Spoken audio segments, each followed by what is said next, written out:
I'm Catherine Kingsley. And I'm Catherine Stern. And this is Contemplating Culture, a missionary walk through a secular age. Together we journey through A Secular Age by Charles Taylor, a book looking at the history and philosophy of how the world got where it is, and the impacts of our contemporary culture for us today as missionaries. And we're inviting you to join the conversation.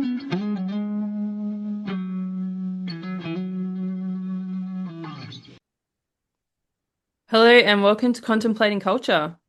Hello, everyone. So welcome back, everyone. I know it's not normal for me to start the talking, but we want to open a new chapter today. So the chapter we're starting on today is the expanding universe of unbelief. If you cast your mind back, the note we ended on in the last chapter was Taylor talking about how the vastness of the universe, the origins of human existence, and we added in our potential overwhelm at AI and our own creation of in the digital space. All of these things create what he calls neutral spaces, potentially a no man's land, where one can escape the war between belief and unbelief altogether. So he picks up this image, which he ends chapter 9 on at the beginning of chapter 10, and opens up another space, if you like, where we meet this no man's land today. And that's the world of art and the aesthetic. We want to name it maybe as the world of beauty, a place where it's not this belief versus unbelief or religion versus science or something like these two sides, but a space where there's a whole lot of different ideas, different options of how you can face and understand the world that don't necessarily have strong religious implications, but don't not either. It becomes a safe space where we can meet and talk and, if you like, rest from the war. Yeah, it's this ambiguous place where there's openness to everything. I think another good example in today's world is maybe like sport. You can be religious or non-religious in sport, but you have a place to meet. And if you don't have faith, it's a place to gather with other people on a weekend. And, some people talk about being almost religious about sport. It's the same kind of thing. It's a neutral space where if you have unbelief, Taylor's saying it's now a viable place to land. So Taylor kicks off the chapter by naming this as a neutral space, but then he wants to help us unpack, well, what's happened here? What's happening here? How did this become a neutral space? Because back in the Christendom era where we started, the world of art, the aesthetic beauty was deeply embedded in faith. Yeah, so we move into the Romantic era, and I think one of the triumphs of the Romantic era, one of the feats it accomplishes, is everything in what we would now call the arts, poetry, music, literally art, was at that time capturing a subject. And the subject normally was something worth capturing. It was a scene from scripture. It was a famous king or queen. It was a tale about a hero, all of these things. So what happens is in the Romantic era is that we go from capturing a subject to creating something good, that there doesn't have to be a good subject as the basis of what we're creating. And so he talks through this in terms of two disembeddings.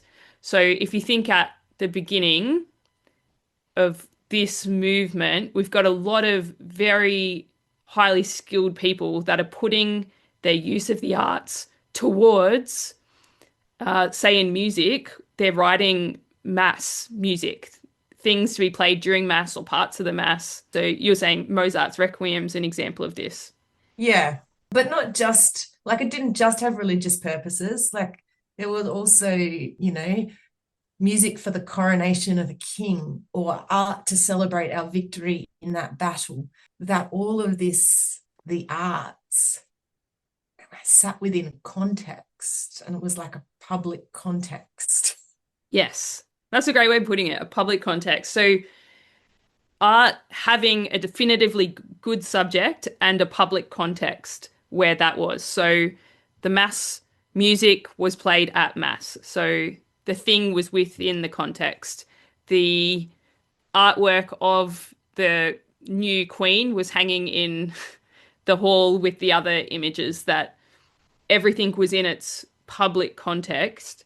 So the first disembedding that we're talking about is when people started to see these works of art as beautiful and wanted them in a space that was separated from the context. So, for example, people going to the concert hall to hear Mozart's Requiem. So they're still able to contemplate the subject of the work itself, but it's taken away from the context. It's no longer in the context of worship, but they're able to contemplate God as the subject of this. Or there's a whole bunch of other examples that sit here. So this is the first disembedding. And in this, he kind of talks about the aesthetic, like as having some kind of aura. Like we've talked about transcendent before, things that take us a bit beyond ourselves. And he says, well, the subject itself, so God or a royal person or something like that, takes you a little bit beyond yourself. It's a little bit higher than we are. And so that's got its own kind of aura, he calls around it. But then there's also the aura that sits around just the aesthetic beauty of the piece of music or the art itself. So we have these two things together at this stage. They're just taken out of the original public context. But then what happens in our second disembedding is that, well, now that we have the aesthetic as separate from what he calls the ontic, the subject itself, well, now there's a freedom to start exploring the aesthetic. And so this is where beauty is taken away from the subject. It's where we get music and art that has no higher subject. It's just beautiful in itself. And particularly in art, this opens up a whole bunch of realm of where we get cubism and a whole bunch of representations of art, expressionism. What's that other one that's Abstract poetry. abstract? That there's something comes about where there's a new freedom to explore, where I'm not locked into having a public context for it or having a defined set of rules for what it's about or having a need for it to be about a concrete, publicly known good. Mm. So instead of like, I feel like he uses the word desemanticization to describe this second disembedding. He's talking about it in the context of poetry, but I think really the way I would see it is it's like the removal of symbol from stuff. So instead of like the mass music, which has a public context and then has, all the holy holies pointing to this particular thing. So, the holiness of God. So the Sanctus, there's a whole, because of what it is and where it sits in mass, and it's pointing to God and the holiness of God and a particular scene in Isaiah. There's particular ways that you would write a Sanctus, but a Ninth Symphony or a Prelude number 12 or whatever it is where, pieces of music are just got a number, then you're playing with sound for its own sake and the beauty of itself, and it doesn't have to point to anything. It's just nice to listen to. Those sounds go together well, or don't these days as it's progressed. Yeah, the experimental kind of movements. Yeah, or I can give it a really odd sort of name and the critics can spend the rest of their lives guessing as to why I put that name there and looking at my life history and my thoughts and my preferences in order, because it doesn't point to anything really but me and the workings of my own head. I think maybe another way of pointing to this, I remember when I was studying English literature at school, and, half the work of those kind of subjects at school is writing essays to talk about what that book means or what the author is trying to say through this. And when you're dealing with some of the older literature, Shakespeare is full of allusions to myths and legends or scriptural things, and you can take hold of that and get a bit of a feel for what he's trying to evoke because of what the story is about. And it's a common story that we all can link into. I remember doing quite well at school when I was unpacking the poetry of T.S. Eliot, because with a good solid background in scripture, I understood his scriptural allusions more readily than other people in the class. But then what it moves to here is, well, we're not alluding to common stories. I'm just, it's all about what it means to me. So for instance, when I was studying English literature in high school, I remember there's a scene early on in the book Tess of the D'Urbervilles where Tess is the only girl in a particular class or something that's got a red ribbon in her hair. And, I remember writing in an essay, that red ribbon is pointing forward to things to come, and the passion and the blood and a whole lot of, it's pointing forward to something about her and her life that stands out. Yeah. But in this second disembedding, we're moving from a concrete, definitive symbol that we all understand, like red pointing to blood and passion, to a subtle, more subjective allusion where you might need to know that, in the world that I grew up in, red was always about stoplights. Yeah. And so when I'm pointing to red in the poem that I write or using red in my piece of artwork, what I'm actually saying is, you can't go here. Yes. And it's very much that rather than having the universal concrete symbols, each artist now has the work of creating their own symbols. And maybe the artists are cross-referencing, but I think Taylor Swift, for example, has this huge realm of symbol that she's created. And to understand the nuance of some of her lyrics, you need to understand the whole world that she's created with its Yeah. artistic symbolism. And maybe other artists will pick up on one or two of those symbols, but it's not symbols that are concretely understood by everyone. No. And say I'm the artist, I'm writing songs, and I use some of those symbols, then there could well be critics, looking at my work and going, well, she was a massive Taylor Swift fan, so we can readily assume that. I'm not, by the way, but we could readily assume that she's using those symbols in the same way that Taylor Swift did. Or, somebody else might say, well, actually, she was absolutely ignorant of Taylor Swift and her music. So it's probably more likely that she's got her own meaning for that symbol, and we have to trawl through her life and what she's written or said to get some understanding of that. And it's a good point because what we're having here is not just the world of the art itself starting to become quite subjective, subtle, individualized, but also the interpretation of the art becomes its whole category. Becoming an art critic becomes its whole category of depth and nuance. And what we're talking about here is that it becomes its own neutral space where people could live their whole lives in the art world and find fulfillment there with no reference to God. Because there's enough there. There's enough sense of mystery. There's enough sense of depth, of subtlety, of all those kinds of things that it feels like there's a fullness. And Taylor says we can find something, a place to land that has no reference to the love of God as the only way to transcend, the flatness of life otherwise.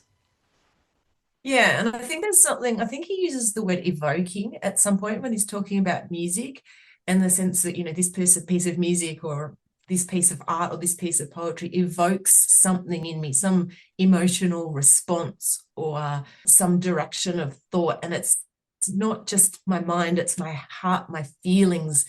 It takes me somewhere. And because I can't name it and it has this mysteriousness about it, it almost takes away a need for, or a felt need for, God or religion, because it's doing what I expect or think God or religion should do for me, which is taking me out of myself. Yeah. And so in this romantic era, Taylor says that the aesthetic develops as its own ethical category, that this becomes not just something that people do, but really a place, a space where there becomes this sense of I can live out my morality in this space. It's no longer just an activity, but it's a whole space sitting there. And it's really fascinating what you're saying of we start to be moved, but there's no subject that's moving us. So in this ethical space, there's this sense that our human faculties, our desire and our reason can find harmony. And that's one of the reasons that it can become an ethical space because it's engaging our reason, it's engaging our desire, it's engaging that deeper part of our human person. And there's this sense that moves through is that beauty is what is going to save us. Beauty is what's going to complete us. And in this time, pursuit of creating beautiful things starts to rise as one of the highest human occupations that you could have. It's no longer the deep thinkers of the Enlightenment. It's the great artists of the Romantic era. And it's quite interesting and understandable why you can then say that this is a no man's land, because a bit like Taylor was saying, that the wildness of nature or the vastness of the universe can either take you to God and provoke a religious response, a response of faith. It can also take you away from God and you can find another satisfactory space within that where you're like, oh, wow, isn't the world old? And I feel like I'm connected with it and I belong to it. And I don't need a God as part of that picture.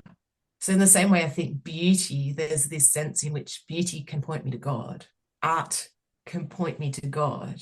But there's also the possibility of a completely different response, which is that sense of I find completion. Beauty saves me in and of itself, not because it points me to the God who made me, but because it brings me to an inner harmony, or it helps me transcend myself by pointing to things beyond or things deeper in me. Yeah. And when we were talking through this, just before we started recording, we hit on something that I think's really fascinating, and that's the potential of what we would call a third disembedding. So the first disembedding is where the subject is kept, but it's taken out of the context, the public context, out of the mass setting, out of whatever it is. The second disembedding is where the subject is removed and we just keep the beautiful thing, the beautiful piece of music. We now move with the more and more experimenting in the arts.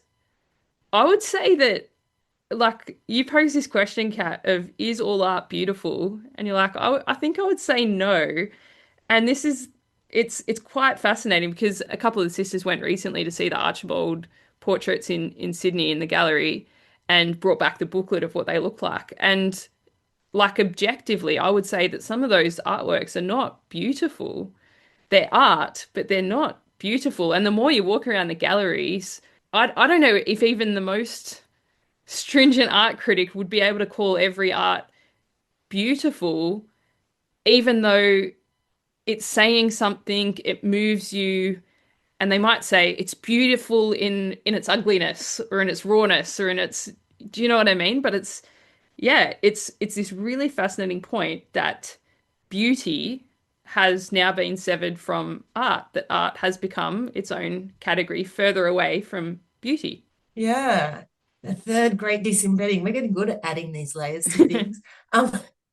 So then it took me down a rabbit hole of like, well, beauty, I can see how beauty can point us to God, like the beauty of nature or, art, which has still got that symbolism embedded, which is still beautiful, like that it takes me out of myself and brings me to a place where I meet God. But is art or the work of our hands that is not beautiful, does it always point to God? Like if there's no beauty in a piece of modern art, what does it point to? I think it makes its own statement maybe, or makes you think about something or evokes something. But I don't think it can point you much further than the individual who made it. And then I'm like, well, I guess you could then have a two-step process that individual as the work of God. When you contemplate the individual and the complexity, maybe that could point you back to God.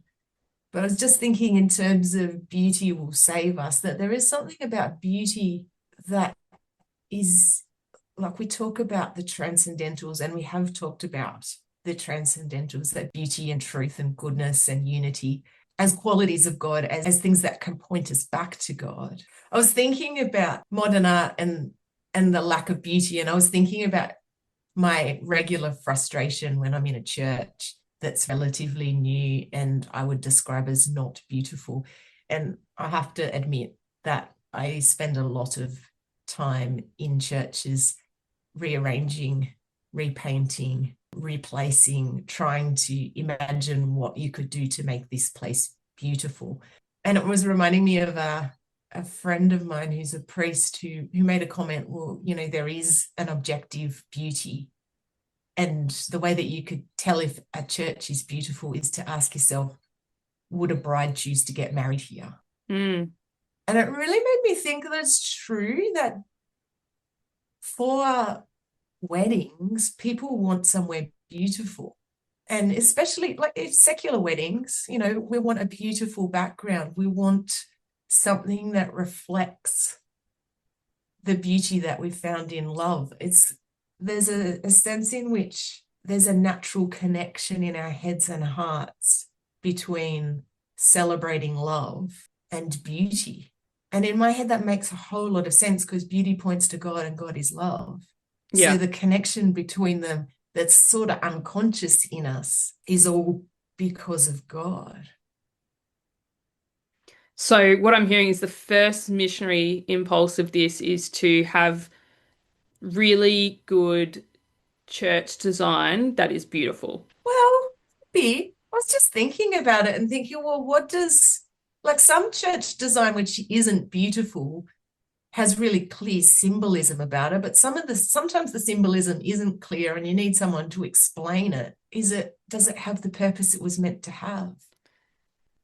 Yes, I was in Perth. I just got back last night, and the local parish there is a church that has this kind of has a roof, but then imposed onto the roof is this deep concrete slab.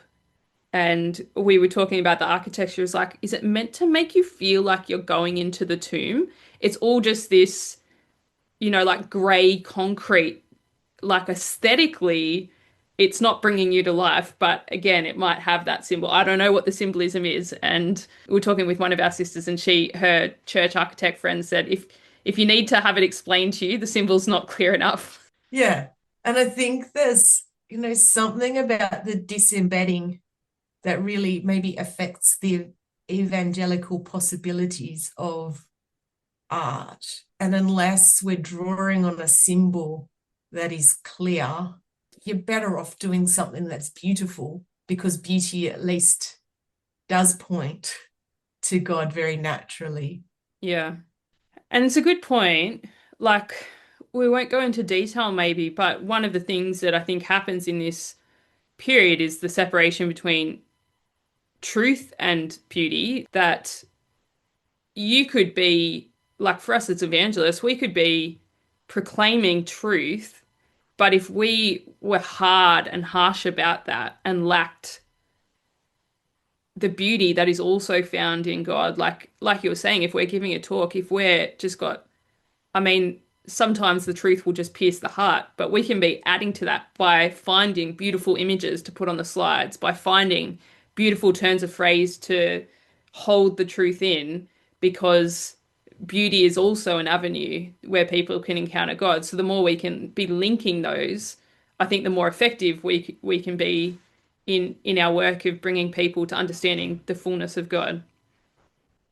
Yeah. And likewise, I guess, with the other transcendentals, if there's a unity about things, if my own life proclaims with goodness, like there's a whole host of that stuff. But the truth beauty thing, I think, is really clear here because in a relative world, beauty, in a way, when it's actual objective beauty, still points to God unambiguously.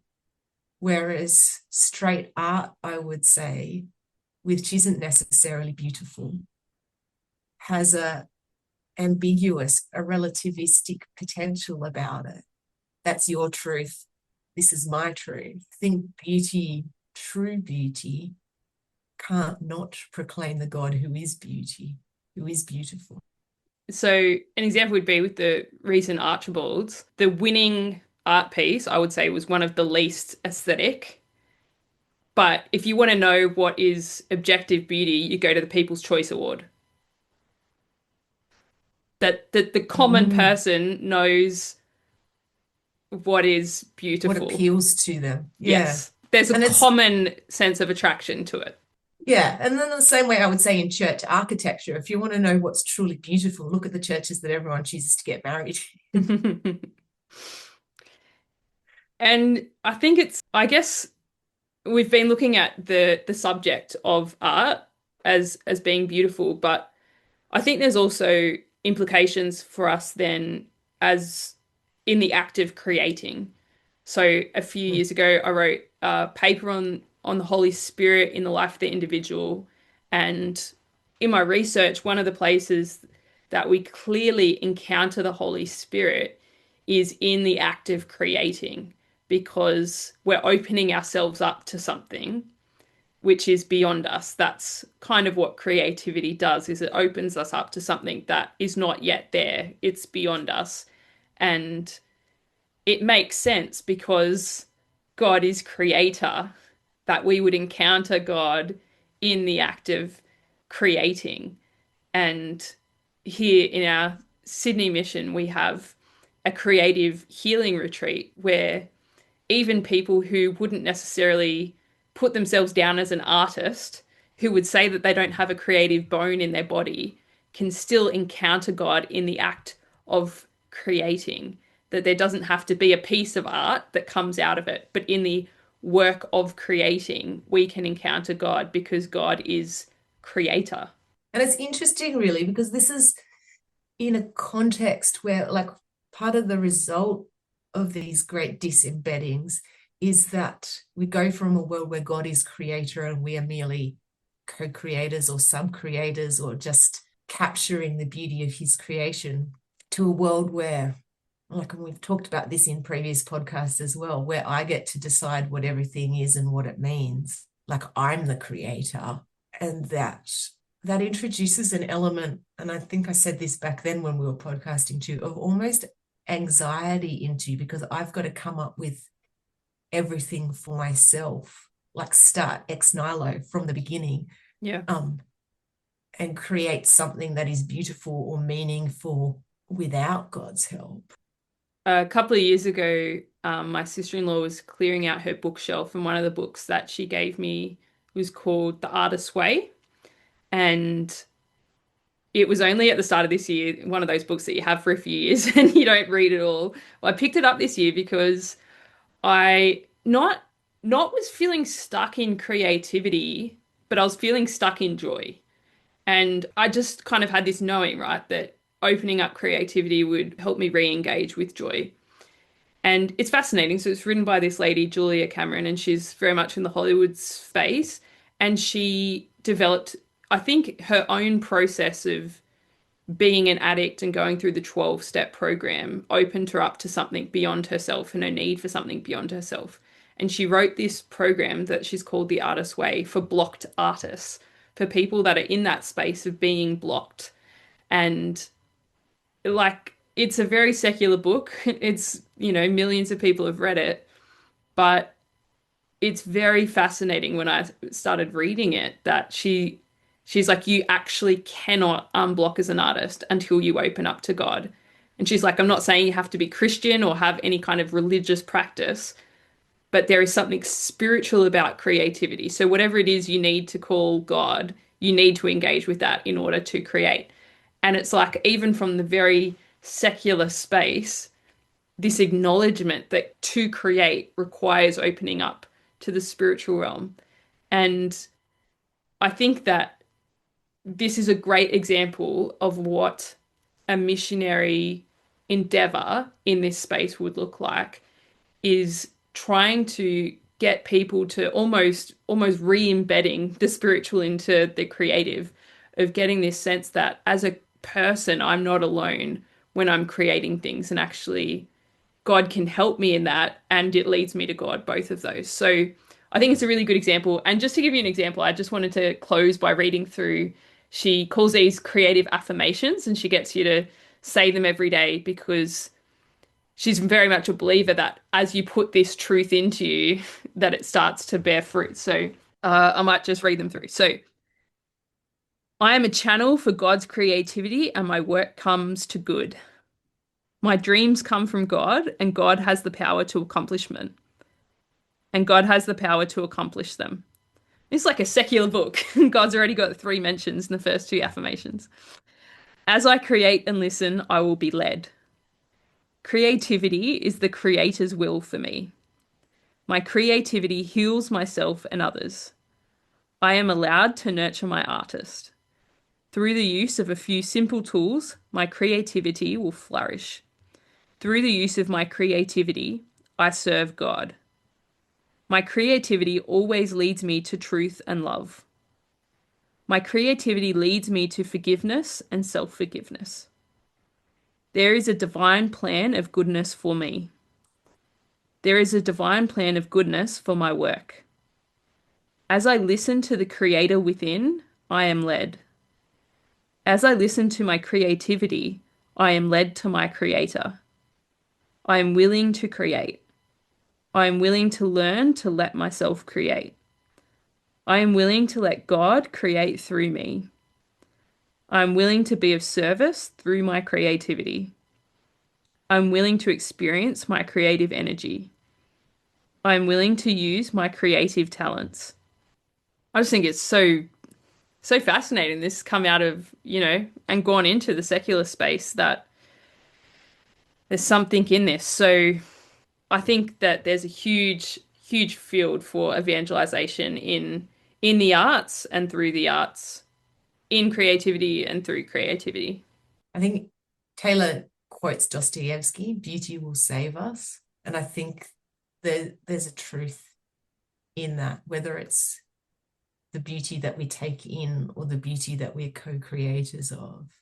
There's something about beauty that will lead us to God who is beauty, to God who is the creator of beauty.